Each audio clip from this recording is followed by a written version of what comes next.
gusto mong magsimula sa pag-YouTube pero wala ka pang masyadong alam tungkol dito, then itong video na to ay para sa'yo.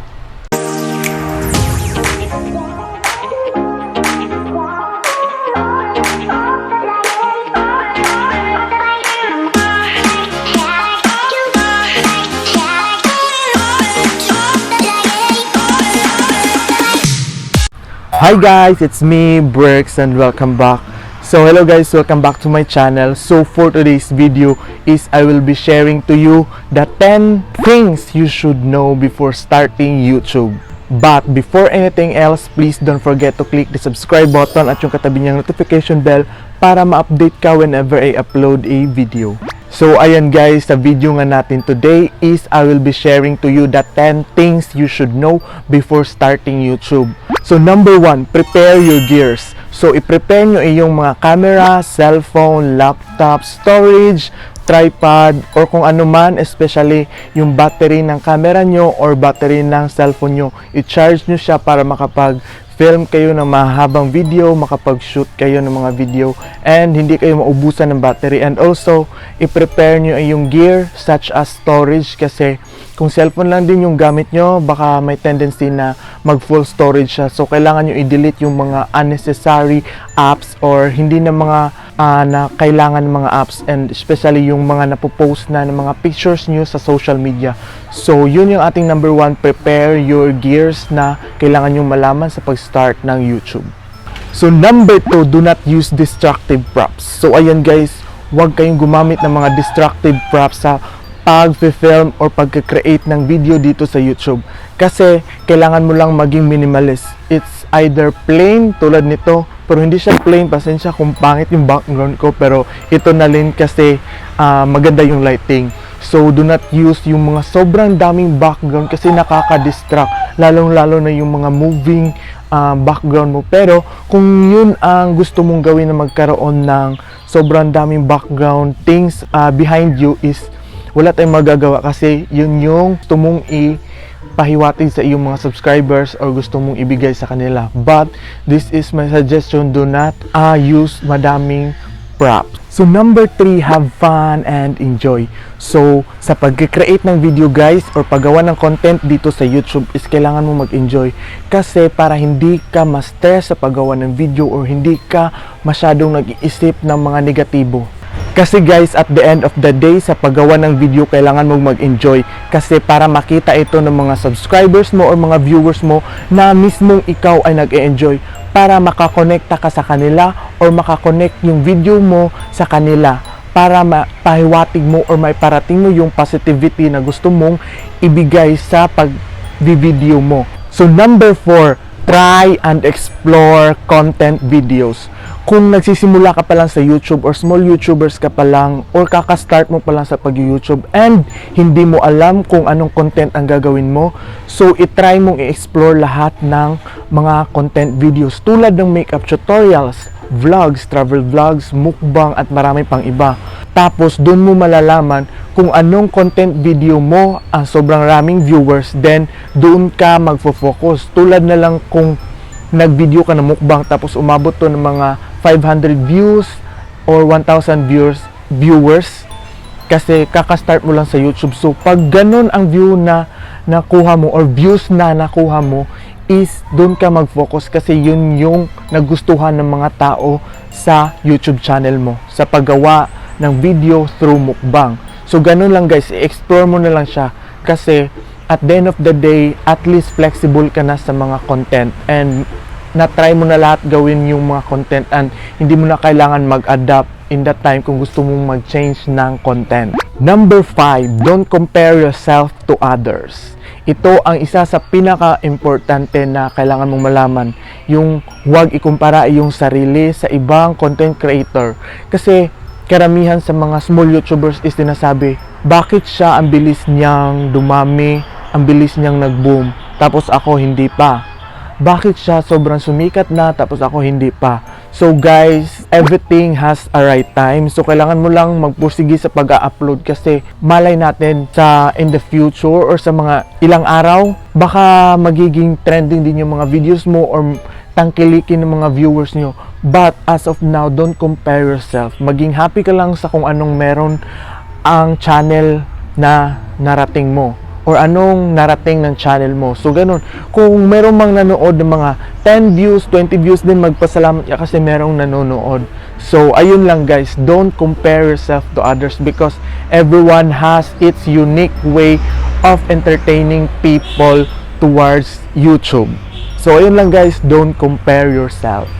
So number 6, set your goal as motivation. So ano ba yung goal mo sa paggawa ng video? Or ano ba yung mga goals mo dito? Or ano ba yung mga goals na gusto mong ma-achieve? So gawin mo yung motivation. For example, as a small YouTuber, yung primary goal mo is ma-reach yung 1,000 subscribers and 4,000 watch hours. So set that as your goal. Kasi at the end of the day, magiging motivated ka kasi yun yung goal mo, ma-achieve yung 1,000 subscribers and 4,000 watch hours. So ang kailangan mo lang gawin is mag-upload ng video para maging motivated ka and especially ma-reach mo yung 1,000 subscribers and 4,000 watch hours. So kung gusto nyo malaman kung paano ma-achieve ang 1,000 subscribers and 4,000 watch hours, then gagawa tayo ng video na yan in the near future. So ayun lang guys, set your goal as your motivation. So number 7, learn YouTube. So ayun guys, as a small YouTuber or kakaumpisa mo lang sa YouTube, kailangan mo magkaroon ng background, idea, knowledge about YouTube. Manood ka or magbasa ka ng mga articles tungkol YouTube. Sobrang dami niyan, lalong-lalo na sa YouTube mismo. And pwede mo rin i-search yan kay Mr. Google. And also, manood ka ng mga informative videos how the YouTube will work. Manood ka dito sa YouTube tulad ng video na to, 'di ba? Nanood ka kung paano mag-umpisa sa YouTube or ano ba ang mga dapat kong malaman. So ganun, kailangan mong aralin yung YouTube by watching or reading articles about YouTube para meron kang ideya and sabi nga nila, 'di ba?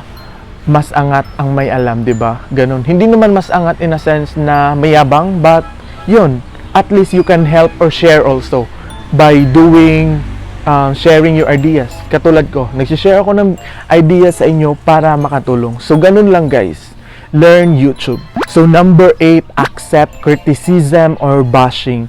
Kasi guys, kung nag-umpisa na kayo sa YouTube or kakaumpisa nyo lang or nagsa-start na kayo mag-YouTube, kailangan nyong i-accept ang totoong buhay ng YouTube is marami talagang mamabash sa'yo, maraming magdidegrade sa'yo, but accept that because that is part of doing it. Because without bashing, without any criticism, you will not grow.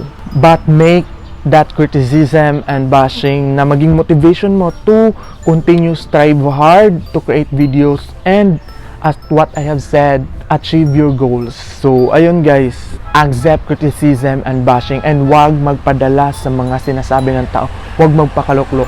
Kung meron ka mga nababasang mga pambabash or criticism about sa iyo, then wag mo na lang intindihin.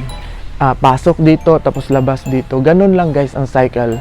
Huwag magpaluklok sa mga criticism. So ayun guys, accept criticism and bashing.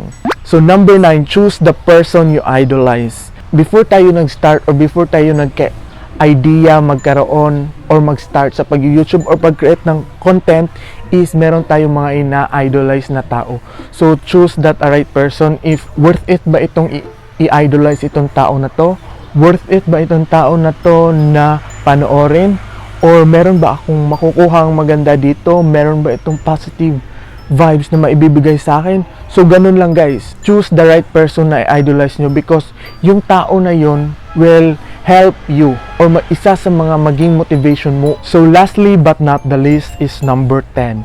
So list all the ideas and content on your head or yung mga content or ideas na naiisip mo, isulat nyo yan sila para hindi mo makalimutan. Kasi yung mga content na naisip mo or mga ideas mo is pwede mo yung i-shoot. Tulad ko, kung nag-online class ako, busy ako, so meron akong mga naisip na i-content. So inililista ko yon.